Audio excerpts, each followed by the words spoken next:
नमस्कार दोस्तों, कैसे हैं आप लोग। आशा करते हैं आप लोग की पढ़ाई बहुत अच्छी चल रही होगी और आप लोग बहुत ही मन लगा के पढ़ाई कर रहे होंगे। आने वाले आगामी परीक्षाओं को मद्देनज़र रखते हुए 5000 प्लस क्वेश्चन का जो ये सीरीज है एडिटेरिया का, लगभग 100 सेट 50 क्वेश्चन का एक सेट करके इन सबों को आप लोगों के बीच डिस्कशन करते हुए 14 सेट पूरा कर चुका हूँ।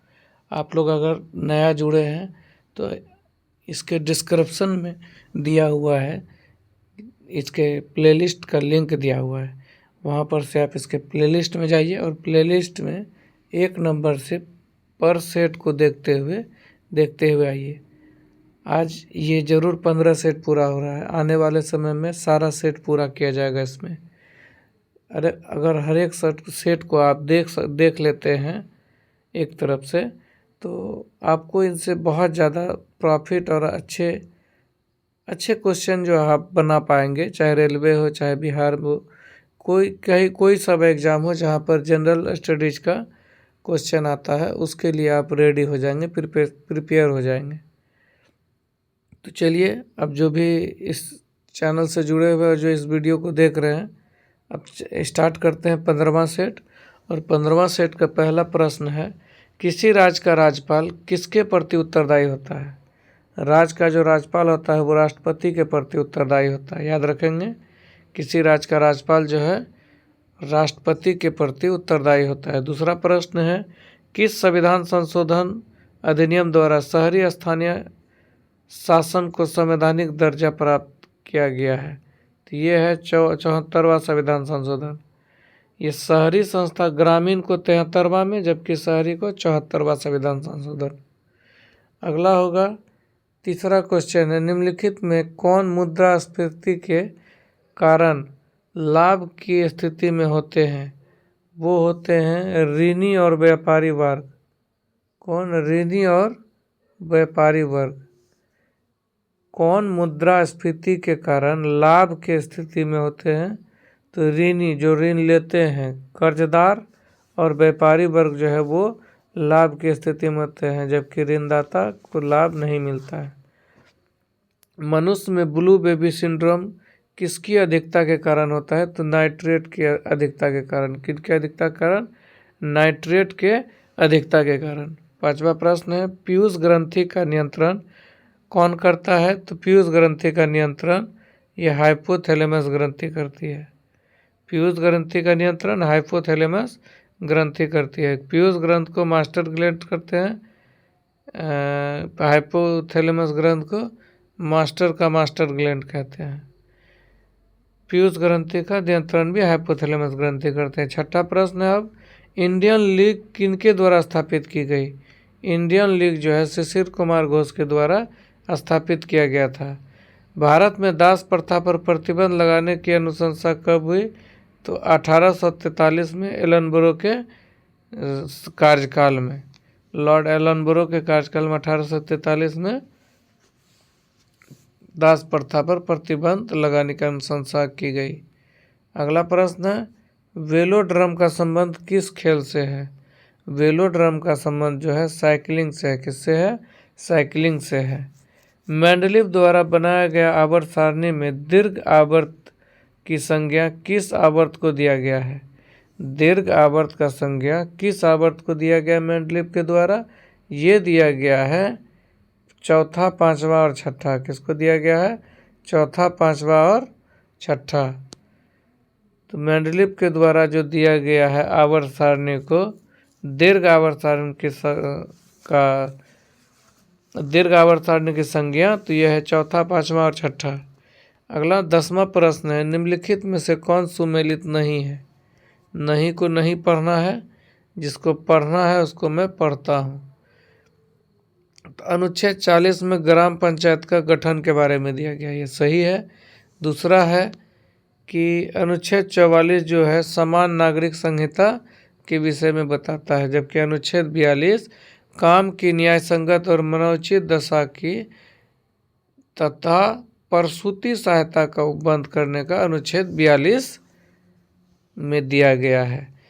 11वां प्रश्न, पसीने की ग्रंथि का मुख्य कार्य क्या है। शरीर के तापमान का नियंत्रण करना। पसीना की ग्रंथि जो है शरीर के तापमान को नियंत्रण करते हैं।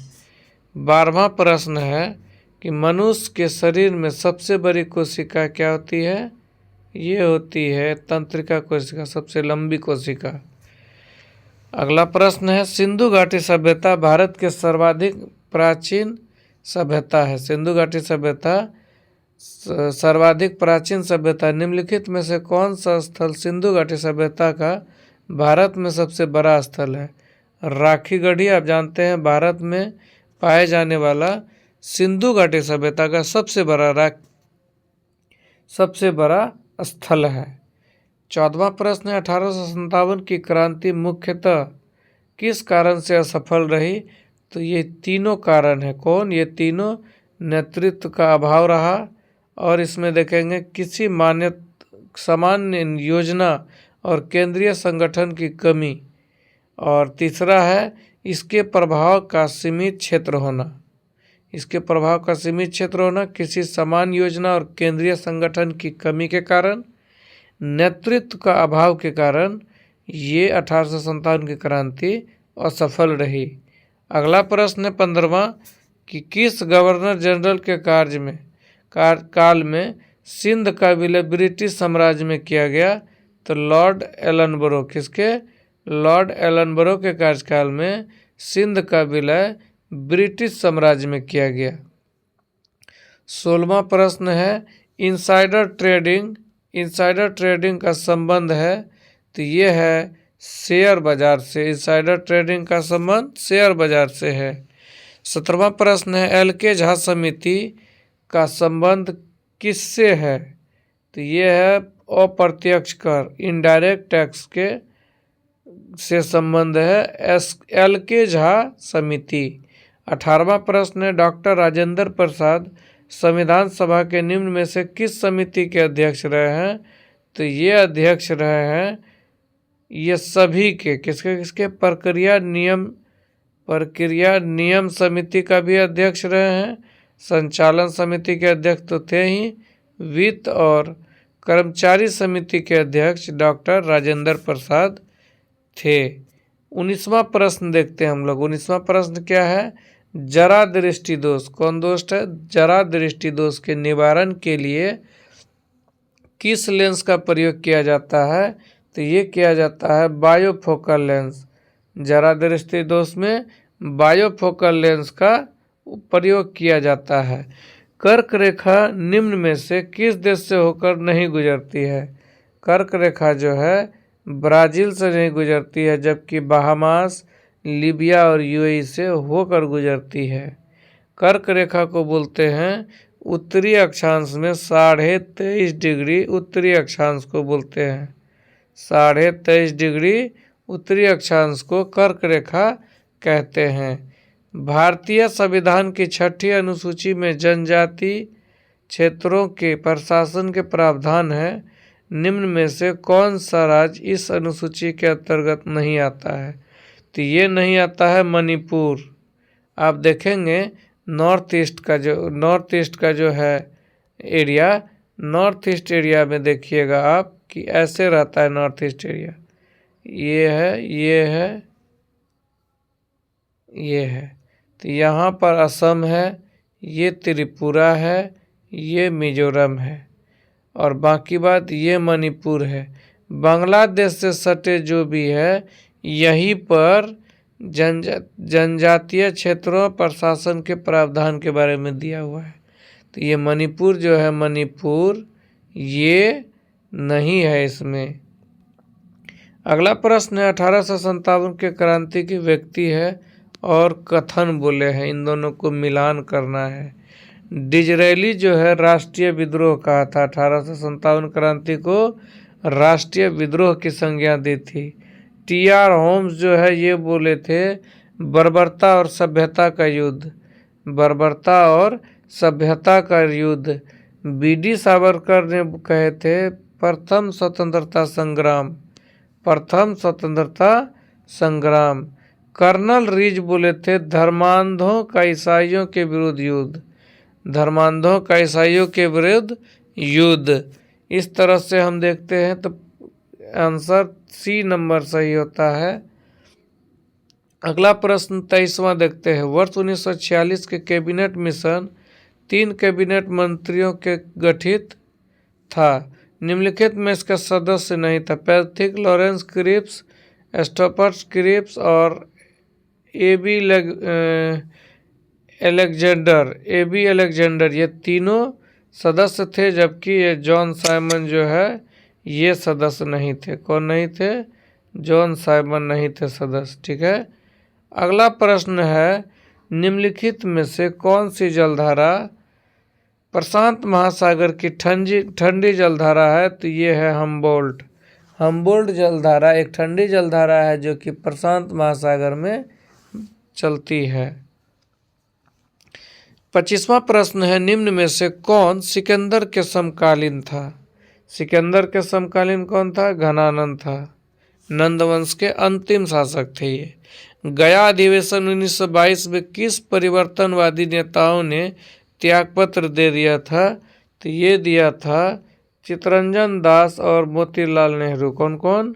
चित्तरंजन दास और मोतीलाल नेहरू ने 1922 के गया अधिवेशन में परिवर्तनवादी नेताओं ने ये जो है त्यागपत्र दे दिया था। 27वां प्रश्न है, यदि कोई सांसद सदन के अनुमति के बिना सदन की सभी बैठकों से कितने दिनों तक अनुपस्थित रहता है तो उनका पद रिक्त घोषित किया जाता है? 60 दिनों से अधिक।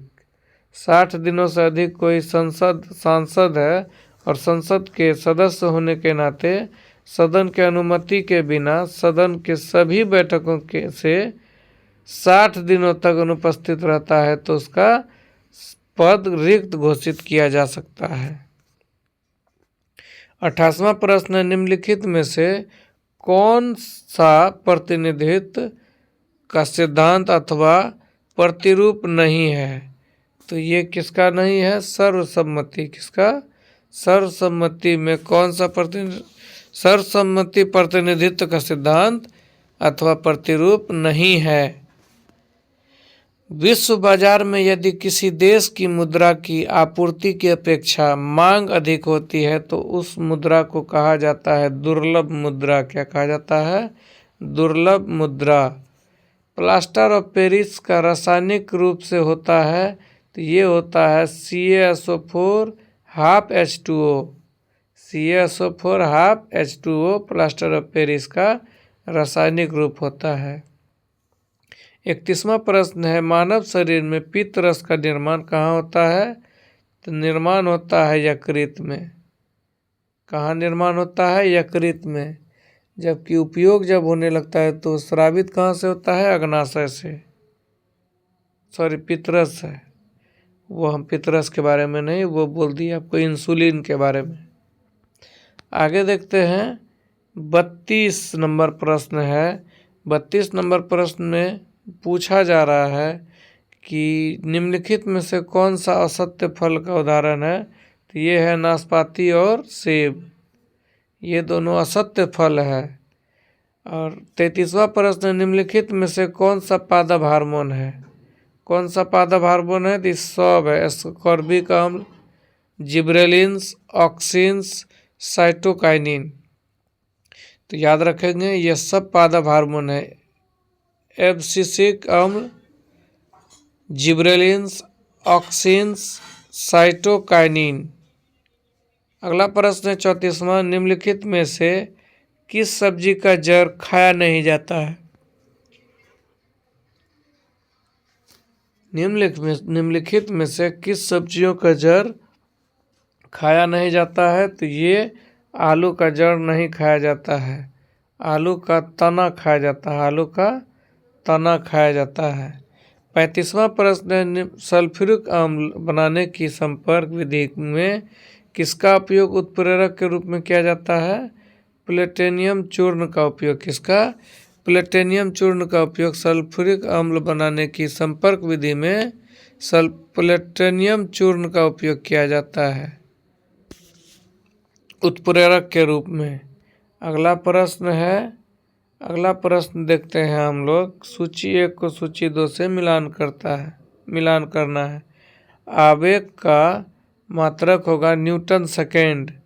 कार्य का मात्रक होगा जूल, कार्य का मात्रक जूल। दाब का मात्रक न्यूटन पर मीटर स्क्वायर, बल का मात्रक न्यूटन।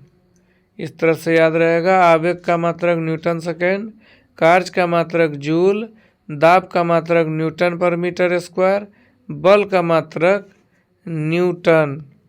इस तरह से ऑप्शन ए सही है। आगे 37वां प्रश्न, लोलक की काल अवधि, लोलक की काल अवधि टाइम पीरियड निर्भर करती है उसके लंबाई पर। उसके लंबाई पर क्या करता है, लोलक का काल अवधि निर्भर करता है। 38वां प्रश्न, प्रकाश की प्रकृति होती है तरंग और कण दोनों समान, तरंग और कण दोनों के समान। अगला प्रश्न 39वां, निम्नलिखित में से कौन असत्य है। इंटाकी नेशनल पार्क जो है इसके बारे में नहीं जान रहे हैं, तो इनको छोड़ के बाकी बात तीनों सत्य है। सत्य कौन कौन है, महावीर राष्ट्रीय उद्यान गोवा में है, रानी झांसी मरीन राष्ट्रीय उद्यान अंडमान निकोबार में है, माउलिंग नेशनल पार्क अरुणाचल प्रदेश में है। आगे है कि निम्नलिखित में कौन सुमेलित नहीं है, डाउन्स। डाउन्स जो है घास का मैदान होता है, इनके बारे में ये चीज़ गलत दिया हुआ है, बाकी बात सही है। स्टेपीज जो है शीतोष्ण कटिबंधीय घास का मैदान है। स्टेपीज शीतोष्ण कटिबंधीय घास का मैदान है। सेलवास उष्ण कटिबंधीय वन है, जबकि टेगा ठंडा प्रदेश है, शीतोष्ण कटिबंधीय वन है। आगे देखते हैं 41वां प्रश्न, निम्नलिखित में से कौन सुमेलित नहीं है। इडुक्की परियोजना, देखिए इडुक्की परियोजना जो है ये गलत है, इडुक्की परियोजना का। बाकी बात और सब सही है। अलमाटी बांध कृष्णा नदी, गांधी सागर बांध चंबल नदी, सरदार सरोवर बांध नर्मदा नदी। अगला प्रश्न है 42वां प्रश्न, निम्न में से कौन सा एक स्थलरूप देश है। तो स्थलरूप देश जो है हंगरी है। क्या है, हंगरी है स्थलरूप देश। भारतीय उपमहाद्वीप में कृषि के प्राचीनतम साक्ष्य प्राप्त हुए हैं लहुरा देव से। कहाँ से, लहुरा देव से कृषि के प्राचीनतम साक्ष्य प्राप्त हुए हैं उत्तर प्रदेश।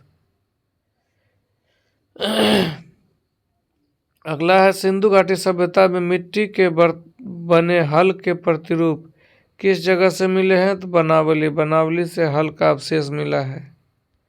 45वां प्रश्न है, ईसा की 6ठी सदी ईस्वी, ईसा के 6ठी सदी में प्रारंभ में भारत का सर्वाधिक शक्तिशाली नगर राज्य था, ये मगध था, जो कि अभी वर्तमान बिहार है। 6ठी सदी में प्रारंभ में भारत का सर्वाधिक शक्तिशाली नगर राज्य मगध था।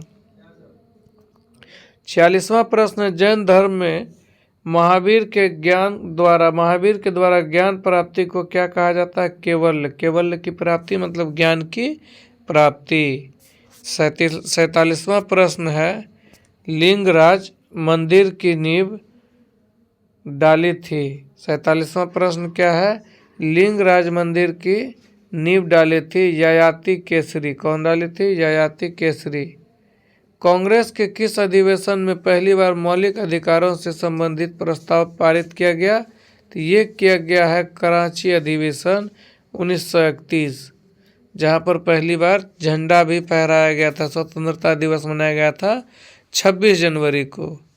कांग्रेस के किस अधिवेशन में पहली बार मौलिक अधिकारों से संबंधित प्रस्ताव पारित किया गया। तो कराची अधिवेशन 1931। हॉट मनी शब्द का उपयोग किसके लिए किया जाता है। तो ये किया जाता है विदेश पोर्टफोलियो निवेश के लिए। हॉट मनी जो है विदेश पोर्टफोलियो निवेश के लिए जारी किया जाता है। 50वां और अंतिम प्रश्न देखते हैं इस सेट का, निम्नलिखित में से कौन बिमस्टेक का सदस्य नहीं है। तो ये मालदीव, जबकि श्रीलंका, थाईलैंड, म्यांमार ये सभी बिमस्टेक देश के सदस्य राष्ट्र हैं। अगला प्रश्न देखते, प्रश्न नहीं है, अब स्मरणीय तथ्य है। अब हम देखेंगे इस सेट में दिए हुए स्मरणीय तथ्य को। स्मरणीय तथ्य को देखते हैं। खिलजी वंश का स्थापना। देखिए हम लोग पिछले बार ऐबक के बारे में पढ़े, गुलाम वंश को पढ़े जिसको मामलुक वंश बोलते हैं। अब पढ़ रहे हैं खिलजी वंश के बारे में। खिलजी वंश का संस्थापक जो है जलालुद्दीन फिरोज खिलजी था। कौन था? जलालुद्दीन फिरोज खिलजी। अलाउद्दीन खिलजी के समय इस वंश का सर्वाधिक विस्तार हुआ था। ये सब कोई जानते हैं कि अलाउद्दीन खिलजी के समय से ही ये खिलजी वंश को ख्याति मिली है। अलाउद्दीन खिलजी ने पहली बार सैनिकों को नकद वेतन देने की प्रथा शुरू की और अस्थायी सेना की नींव रखी। खिलजी वंश के ही समय से अस्थायी सेना भी रहने लगे और सेना को काम के बदले में नगद वेतन भी मिलने लगी थी। अलाउद्दीन खिलजी ने घोड़े दागने और सैनिकों का हुलिया लिखने की प्रथा की शुरुआत की। अलाउद्दीन खिलजी जो थे उसके पास जितने भी घोड़े थे सबको वो अपने एक पार्टिकुलर नज़र रखने के लिए उनको घोड़े को दागने का काम किया और हुलिया लिखने की प्रथा भी शुरुआत की। इसने मूल्य नियंत्रण प्रणाली प्रथा की शुरुआत की। इन्होंने मूल्य नियंत्रण, कोई भी चरम सीमा जो बढ़ गया था सामान का रेट, उसका मूल्य नियंत्रण प्रणाली की प्रथा का शुरुआत अलाउद्दीन खिलजी ने की। इसने सीरी का किला, अलाई दरवाज़ा एवं 1000 खंबा महल का निर्माण करवाया। इसका प्रमुख जो निर्माण कार्य है वो क्या क्या है? सीरी का किला, अलाई दरवाज़ा और 1000 खंबा महल। आगे देखते हैं। इसने स्वयं को सिकंदर सानी, देखिए ये जो है अपने आप को सिकंदर सानी की उपाधि से विभूषित किया है। आगे है, इसके समय भू राजस्व की दर 50% भाग था। भू राजस्व जो लगता था, आपका जितना भी भूमि से उपज होती थी उसका 50% अलाउद्दीन खिलजी टैक्स के रूप में ले लेते थे। अगला है, दक्षिण भारत विजय हेतु अलाउद्दीन खिलजी ने मलिक गाफूर, ये हिजड़ा था, मलिक गाफूर को उन्होंने दक्षिण भारत विजय के लिए नियुक्त किया था। कौन किया था? अलाउद्दीन खिलजी ने। अलाउद्दीन खिलजी के मृत्यु के पश्चात कुतुबुद्दीन मुबारक खिलजी दिल्ली के सिंहासन पर बैठा। इसके बाद मुबारक खिलजी को नग्न स्त्री एवं पुरुषों की संगत पसंद थी। बहुत ही अश्लील लोग थे मुबारक खिलजी। इन्होंने नग्न स्त्री और पुरुषों की संगत इसको पसंद थी। इस तरह से हम स्मरणीय तथ्य को भी देख लिए इस सेट का, और जहाँ तक हम देख पा रहे हैं आज 15वां सेट को पूरा कर रहे हैं। आप इस वीडियो को जुड़ने के बाद इसके प्लेलिस्ट में जाएं। इनके डिस्क्रिप्शन बॉक्स में दिया हुआ है, इनके प्लेलिस्ट में जाकर सारे वीडियो को एक तरफ से देखें अगर नहीं देखे हैं। इनसे बहुत ही लाभ आपको मिलेगा। बहुत बहुत धन्यवाद आप अपने YouTube चैनल में जुड़ने के लिए। धन्यवाद। मुन्ना यादव, आपका अपना मुन्ना यादव।